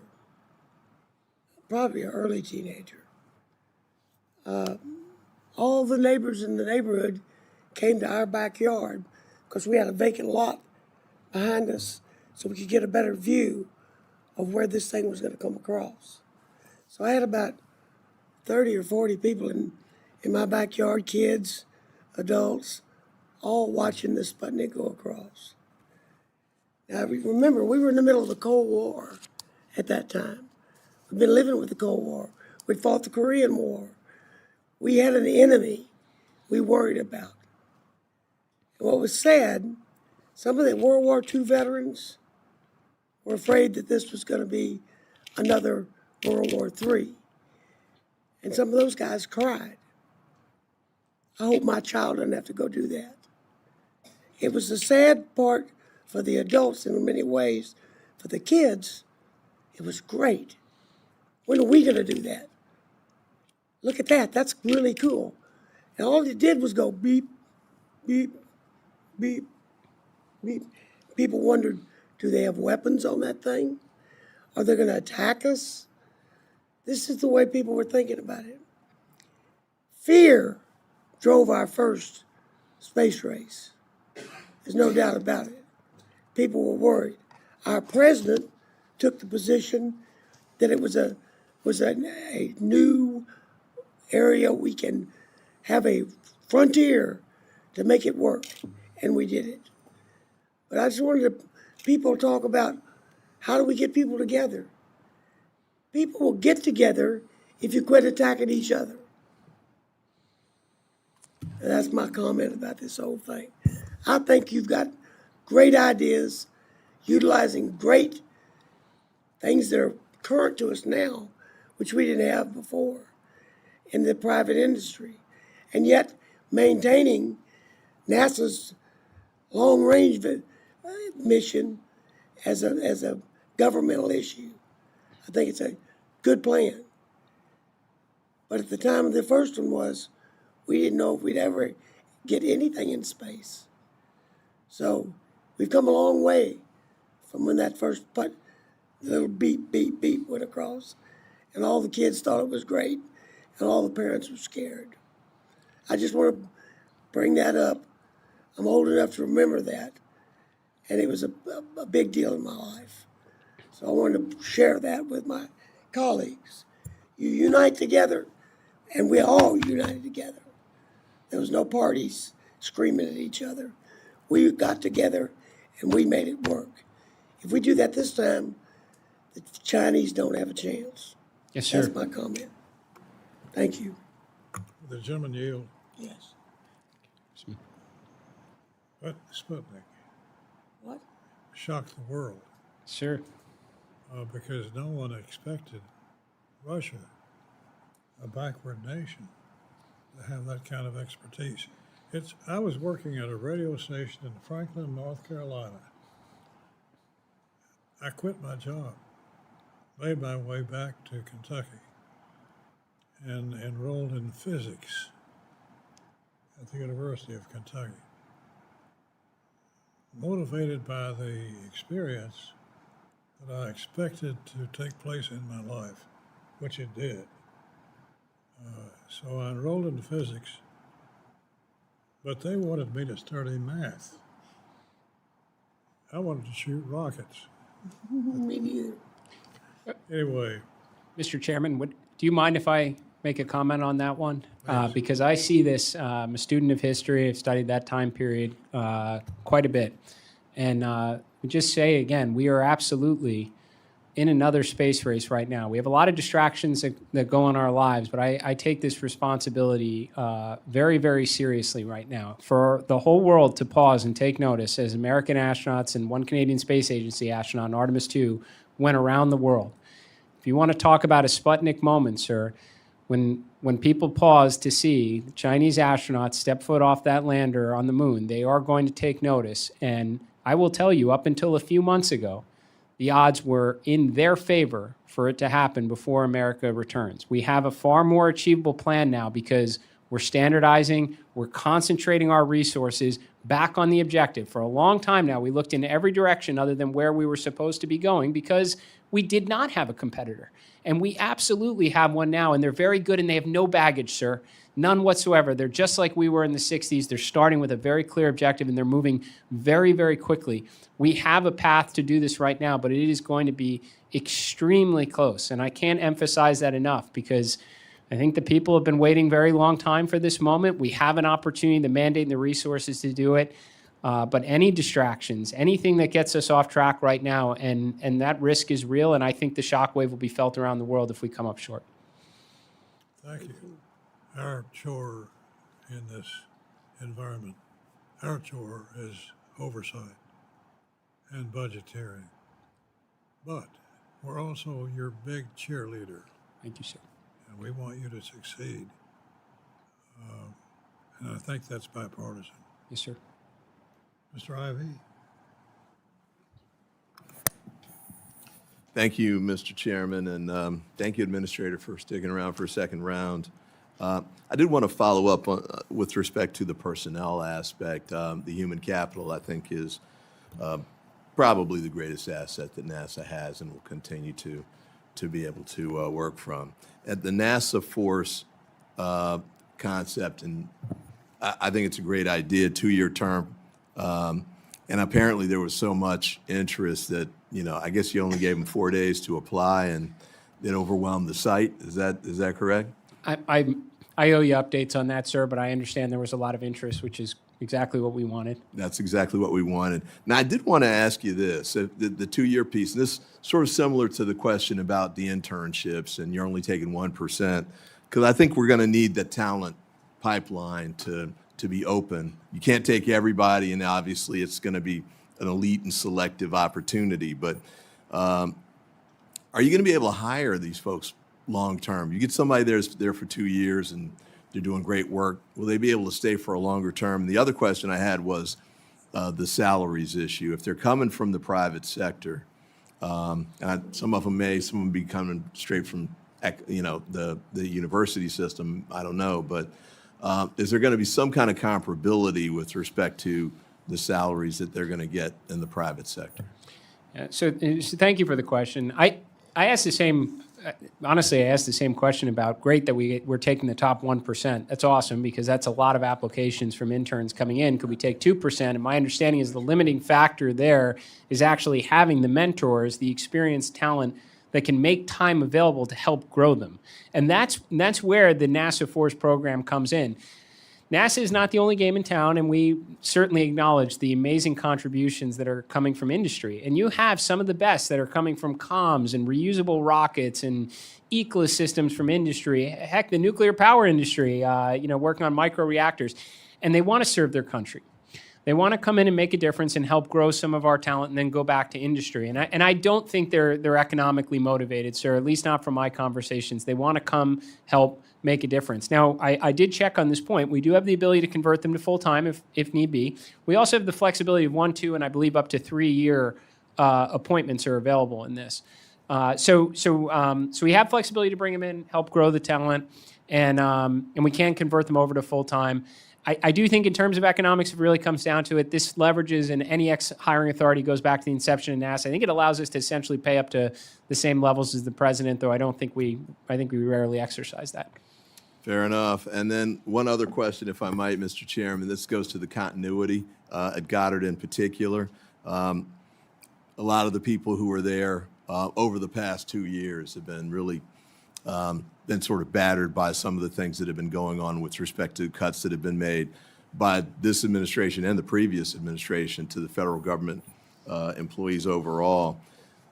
After Roman and Dragonfly, I think a lot of people there are looking to try and figure out, is there going to be something left for me to do here? And there are also people who are looking to join an installation like Goddard, and they're looking at it and saying, if I come to Goddard, will there be some work for me to do there too? Because as you pointed out, many of them are there essentially for patriotic reasons. They want to do public service, but it's a long-term commitment or a longer-term commitment that they're looking for. And the training for them by more experienced scientists with the institutional knowledge is something of great interest to them. So what's the plan for Goddard on that front? Well, so if I can hit on a couple subjects, and like I think some of our science centers, and this honestly does go back to the prior administration, we have some of the best minds at NASA. And we actually denied for a period of time, the prior administration, to do reimbursable work for other government agencies where we could apply our expertise to be helpful. And that's dollars that help supplement the budget. And I point this out because hundreds of employees that were at JPL in years past actually were laid off when we could have been leaning a little bit more into reimbursable work there to make good use of the expertise in between flagship missions, which, there will be naturally gaps at times. So I will say we're trying to take measures, again, with the idea of absolutely making the most of every dollar available to NASA to ensure continuity at these centers, bridge gaps in between missions. Now, what comes next, sir? It's Habitable Worlds Observatory. This is one I'm extremely excited about. We've made investments through the FY26 appropriations and tech maturation. But what does this mission do? This mission tries to, at least endeavors to answer the question, are we alone? Which is like really at the heart of what we do at NASA. Now, it'll take a long time to make that capability. The prior program, could be over $10 billion and not launched until the 2040s. I'm challenging the team, and I'm very excited to work with our Science Mission Directorate to rework it, to do it in phases, just like the moon base. What can we launch in 2030? What can we launch in 2035 that progressively gets us to that capability, not build an empire out of something that will always be vulnerable in the years ahead, but again, in a logical, almost iterative way across a couple missions, get us closer to the capability to answer that important question. I thank you, sir, and thank you, Mr. Chairman, for your indulgence and giving me the extra time. Mr. Strong. Thank you, Mr. Chairman. Administrator Isaacman, nuclear thermal propulsion is widely recognized as a critical component for future space exploration. Nuclear thermal propulsion has the potential to reduce travel times for deep space missions, increase payload capability, and provide mission flexibility. NASA has conducted over 100 tests on nuclear thermal propulsion related systems, producing some of the most complete data on flight-like reactor systems in more than 50 years. Nuclear thermal propulsion is proven to be faster and can lift more. Additionally, Congress and the White House have supported NASA's pursuit of demonstrations of space nuclear systems. Administrator Isaacman, how will nuclear thermal propulsion fit into future Artemis missions, especially given that it is a capability widely regarded as critical for future deep space missions? Thank you, Congressman. I promise you, you will not find an administrator that is a greater champion of nuclear power and propulsion than me. In fact, I hope because of the work we're doing right now over the next couple of years, that there is an administrator sitting in front of you 10 years from now and asking for money that's measured in billions towards nuclear power and propulsion, because it absolutely is the logical evolution of what we should be doing at NASA. Because to your point, sir, it gets the astronauts to Mars faster, less time in that harsh radiation environment. It allows us to venture out even farther than Mars. So it's inevitable. What we're trying to do, sir, is demonstrate nuclear power and propulsion in a practical way as quickly as we can to get it out of the lab, because we have, as taxpayers, spent over $20 billion on these programs. We haven't launched a nuclear reactor in space since the 1960s. Nuclear thermal propulsion is great. The downside is the exhaust of it is radioactive itself. Now, in the 1960s, we just tested it out in the desert. It's a different environment now. The goal, get underway with a 70% solution, a la the Nautilus. Most people don't know this. Our first nuclear-powered submarine was designed to be a diesel boat. It was a 70% solution, but we proved it worked, and the next thing you know, we gave birth to the nuclear Navy. We want to launch SR-1 Freedom in 2028, show you it can be done, and then I'd love to come back here and say we need a whole lot more money for containment centers to test nuclear thermal propulsion and build some really big nuclear-powered spaceships, sir. I thank you and your team for being here today. It's an honor to be a part of this. The tough questions somehow come, but let me tell you something, we'll always be first. Mr. Chairman, I thank you and for your service also. We always get a budget, but that's nothing but the starting point. And without your commitment, we never could have reached where we are today, and I thank you for your commitment. I yield back. Thank you. Ms. Dean? Thank you, Chairman. Thank you, Ranking Member. And thank you again for staying on a little longer to talk with us. I have to say this was a pretty inspiring budget hearing, which is a strange, paradoxical phrase. But just hearing people reminisce, I keep thinking back to I was a little girl, suburban Philadelphia, youngest of 7 kids, and I remember my parents just huddling us all around the TV to watch July 20th, I guess it was, July 20th, 1969. I can almost feel the texture of the carpet in our living room as we just sat there astonished by what we were watching, inspired. So this last Friday, I want to tell you and make an invitation to you. I had the chance to visit Pennsylvania's only Challenger Learning Center, as you know, inspired by the horrific 40 years ago tragedy and inspired by the families who remained. They wanted to make sure we were pushing forward following that tragedy. These kids, fifth graders, it was so fun to be with them, and they were on the mission. Some were astronauts, some were communicators, some were engineers building rovers and other robots. So my ask is, we'd love to have you come there. It is Montgomery County Community College. It's a beautiful facility, and we're very proud it's the only one in Pennsylvania. And I ask that also to say, I hope you'll rethink and reverse the decision to eliminate the Office of STEM Engagement. It is so critically important for all the reasons everybody just spoke about. We want these kids engaged. We were able to get some community project funding to this center, and what they're doing with that is making sure that kids in school districts that really don't have great resources, literally who don't have transportation money to bring the children to the center in my district, that they will have those resources. So it's really neat that this is going to reach many, many more children. So I ask you to really consider that and reverse the elimination of the Office of STEM Engagement. And the other question I wanted to ask you was, of some of the missions canceled, is the mission, the Rosalind Franklin rover, led by our partners at the European Space Agency. And I ask this with my other hat on. I serve as well on the Foreign Affairs Committee. And I think it is so important that we partner with our European Space Agency partners for the rover launch 2028 to look for life on Mars. You've talked about it yourself. But I don't see the Rosalind Franklin rover project anywhere in this FY27 budget. What's the status? Thank you, ma'am. And if I can, I'll hit a couple of those. One, I will absolutely come and visit the Challenger Center. I'm actually my from God, they're gonna Pennsylvania. be thrilled. So Oh, you are? Good. if I can, the condition is if I can bring my daughters, because I've been trying to get them down to Space Camp in Huntsville, and I've been unsuccessful up until now. So maybe a local visit. You would bring your be- daughters, I'll bring a would be- grandchild or two. So, and I just so you're aware, I've actually met with the leadership of the Challenger Center many times. We're being very helpful at NASA. We're providing them diagrams of our spacecraft so they can build simulators for their kids. And personally, I intend to be involved to help fund their endeavor as well.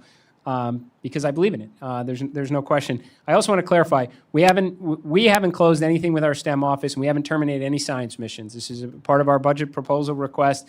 We have a strategy for every one of these, like I said, in formulation missions, transitioning to commercial in the future, all with the aim of getting after the science faster. And with respect to your question on Rosalind Franklin, you don't see it in there because we paid for the launch vehicle as part of FY26 appropriations. That rover will be one of 3 nuclear-powered missions that will launch into deep space in 2028. So no peril for that project. No peril. And we're continuing to partner with our European partners. We are. We say it all the time. We undertake the near impossible. We never go alone. Well, again, thanks to all your partners for allowing us to remember and to dream. Thanks. Thanks, ma'am.